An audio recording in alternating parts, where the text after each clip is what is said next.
Olha só quem foi pego em fake news. Finge a surpresa. O governo federal, inflando e em muito os números da sua ajuda ao Rio Grande do Sul. Tudo com o objetivo de disfarçar sua incompetência na gestão da tragédia que acontece com os nossos irmãos gaúchos. Vejam só esses tweets. Olha aqui.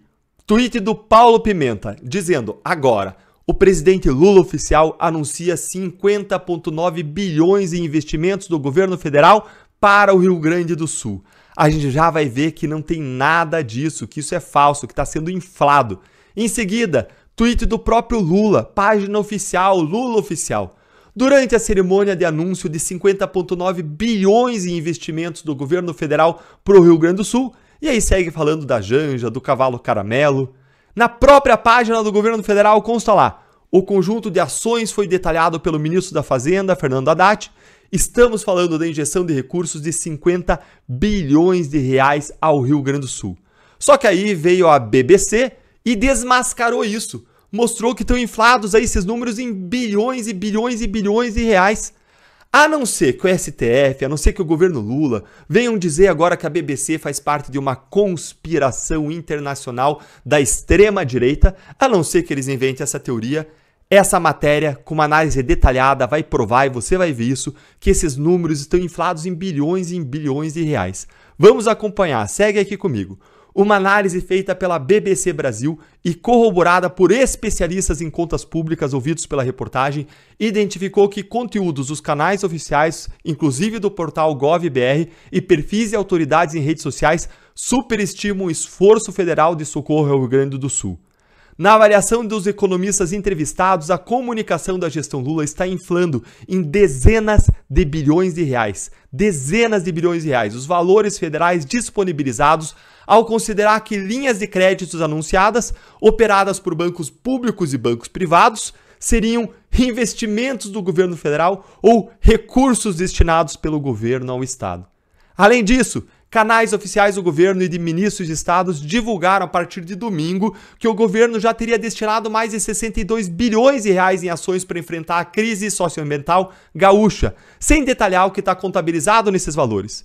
Para um dos especialistas em contas públicas que foi entrevistado, esse cálculo teria contabilizado algumas ações duas vezes em superposição, inflando os números em pelo menos 7 bilhões de reais.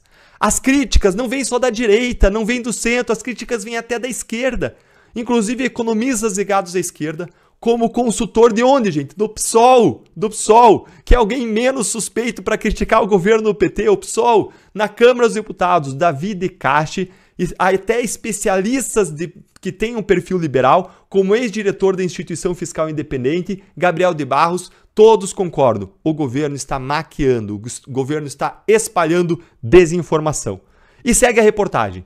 Já o Ministério da Fazenda informou a reportagem que deletou um post, ou seja, o Ministério da Fazenda reconheceu a fake news, deletou um post na sua rede social e corrigiu um texto publicado no seu portal de notícias que erroneamente se referia a um pacote anunciado pelo governo de 50,9 bilhões como recursos cedidos ao estado do Rio Grande do Sul. Ou seja, o ministro da Fazenda já reconheceu o erro, mas o ministro das Comunicações, da SECOM, não, e o perfil do presidente Lula não, e divulgaram desinformação e fake news. Segue olhando comigo. A grande maioria desses valores de 50,9 bilhões corresponde, na verdade, a linhas de crédito, que são empréstimos a empresas e a produtores rurais e adiamento de impostos que vão ser pagos depois, ou seja, não tem nada em grande parte desses valores de efetivamente destinação feita pelo governo federal. São empréstimos que incluem empréstimos de recursos privados, em grande parte, e adiamento de impostos que vão ter que ser pagos e só não sendo pagos agora. Isso. E aí, a matéria da BBC aqui vai detalhar em 2 pontos. Duas grandes falhas que inflam esses números em dezenas de bilhões. E aí segue dizendo, o primeiro grande pacote do governo federal para o Rio Grande do Sul foi anunciado no dia 9 de maio, com valor de 50,9 bilhões.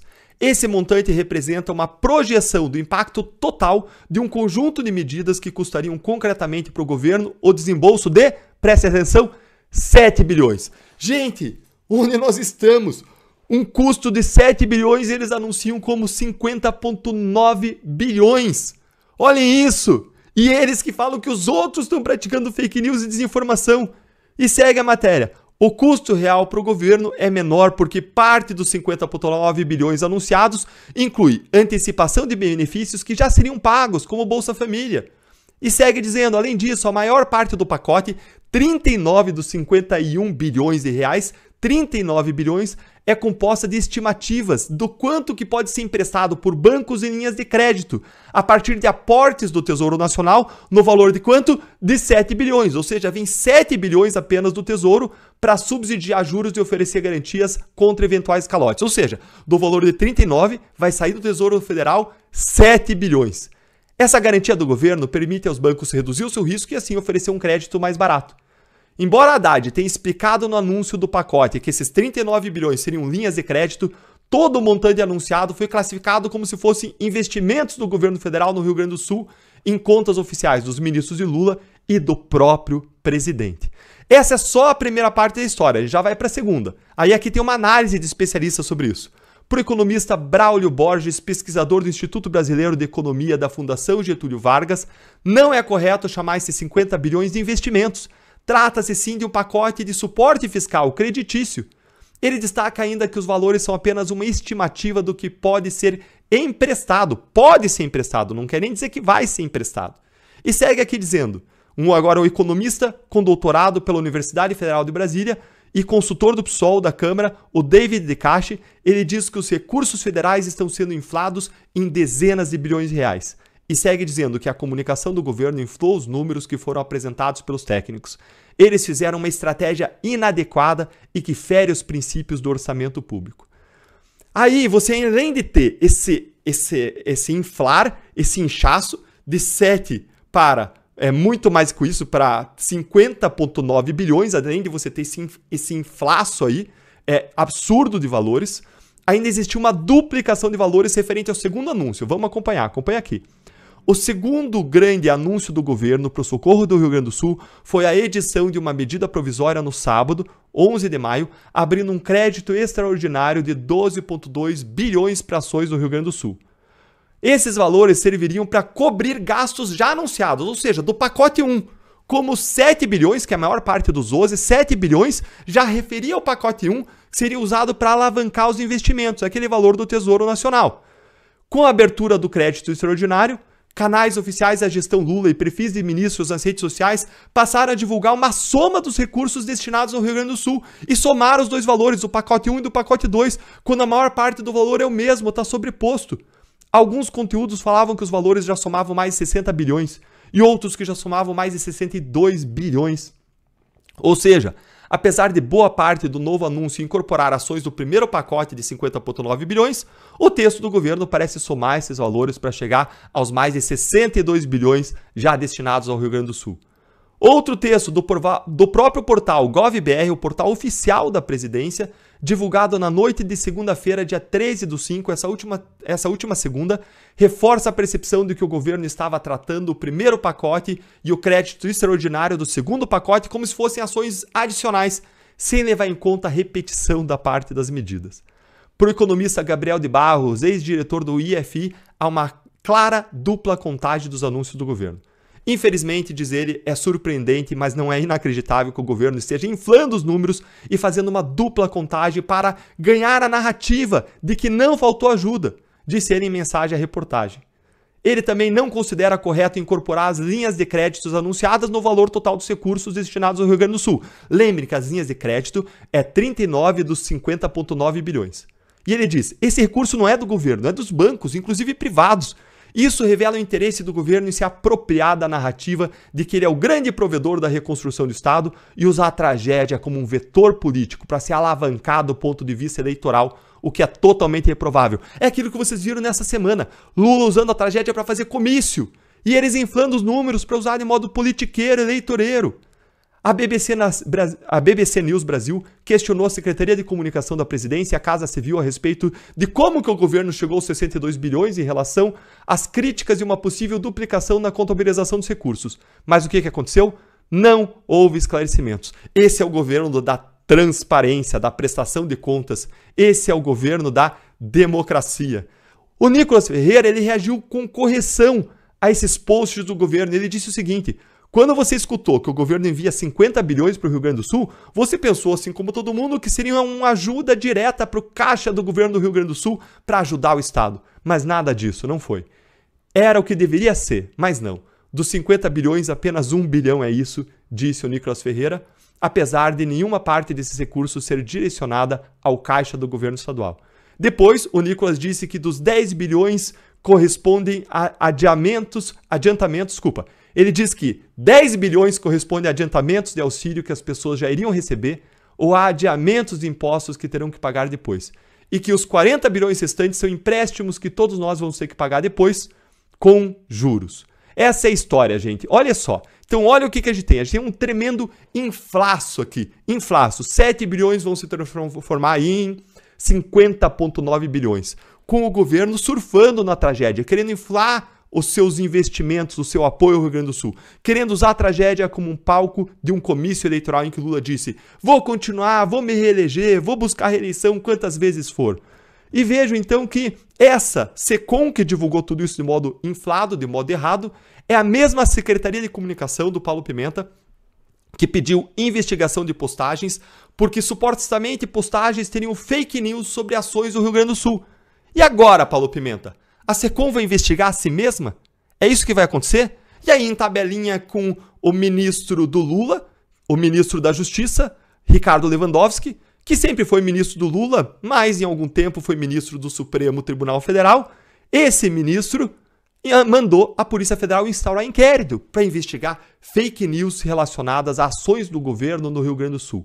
A Gazeta do Povo, que é um excelente jornal, super recomendo para todo mundo, ela bem disse que o governo usa o combate às fake news, na verdade, para calar críticos contra a atuação do Rio Grande do Sul. Enquanto eles mandavam instaurar inquérito contra essas pessoas, isso era um absurdo, tudo errado. Veja aqui o que a reportagem da Gazeta diz. Como estratégia para fugir das críticas em relação ao gerenciamento do desastre climático no Rio Grande do Sul, o governo Lula convocou a Polícia Federal para investigar publicações com supostas fake news sobre a atuação do executivo. Para especialistas, o uso da força da polícia, além de desnecessário, pode gerar uma censura prévia e ameaçar a manifestação de opiniões legítimas. A solução adequada seria óbvia, seria o governo usar canais estatais para esclarecer as informações. Mas aí o pedido foi feito pelo Paulo Pimenta, foi acatado pelo Ricardo Lewandowski, e segundo o Pimenta, no seu ofício, ele tem se preocupado com o impacto dessas narrativas na credibilidade das instituições. Gente, toda crítica vai arranhar as instituições, mas críticas são parte da democracia e servem para crescer, para construir as investigações, para aperfeiçoá-las. Se você quiser calar críticas às instituições da democracia, o nome para isso não é democracia. O nome para isso é ditadura. Desinformação, como diz a Gazeta aqui, se combate com desinformação. Uma das publicações, veja o que dizia uma das publicações que o governo quis censurar. Uma das publicações que afligiu o governo foi veiculada pela jornalista Fernanda Salles. No perfil dela do X, com 509 mil seguidores, ela escreveu um desabafo. E me digam aqui vocês, me digam no comentário se tem alguma coisa mentirosa aqui no desabafo dela. Ela falou o seguinte: é impressionante como 90% dos vídeos que chegam do Rio Grande do Sul mostram apenas civis ajudando no resgate das vítimas.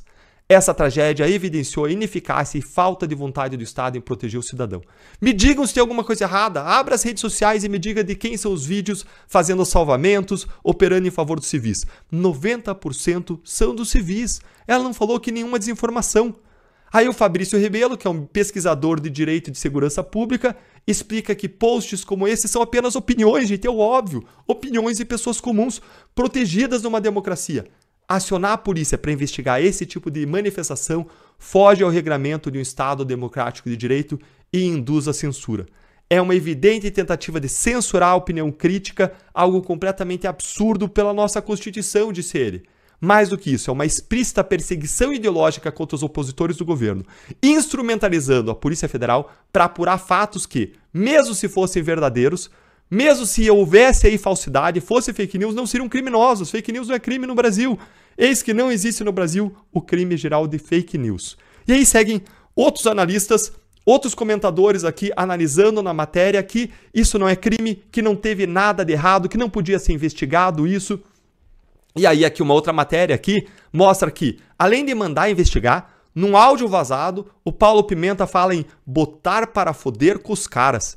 e mandar prender. É isso que eles querem. Abre aspas, botar pra fuder com os caras, é acabar com as críticas do governo, é ferrar quem faz críticas, essa é a grande verdade. E quem tá fazendo isso? Quem que tá trazendo toda essa sanha acusatória, toda essa sanha de perseguição, toda essa sanha de censura?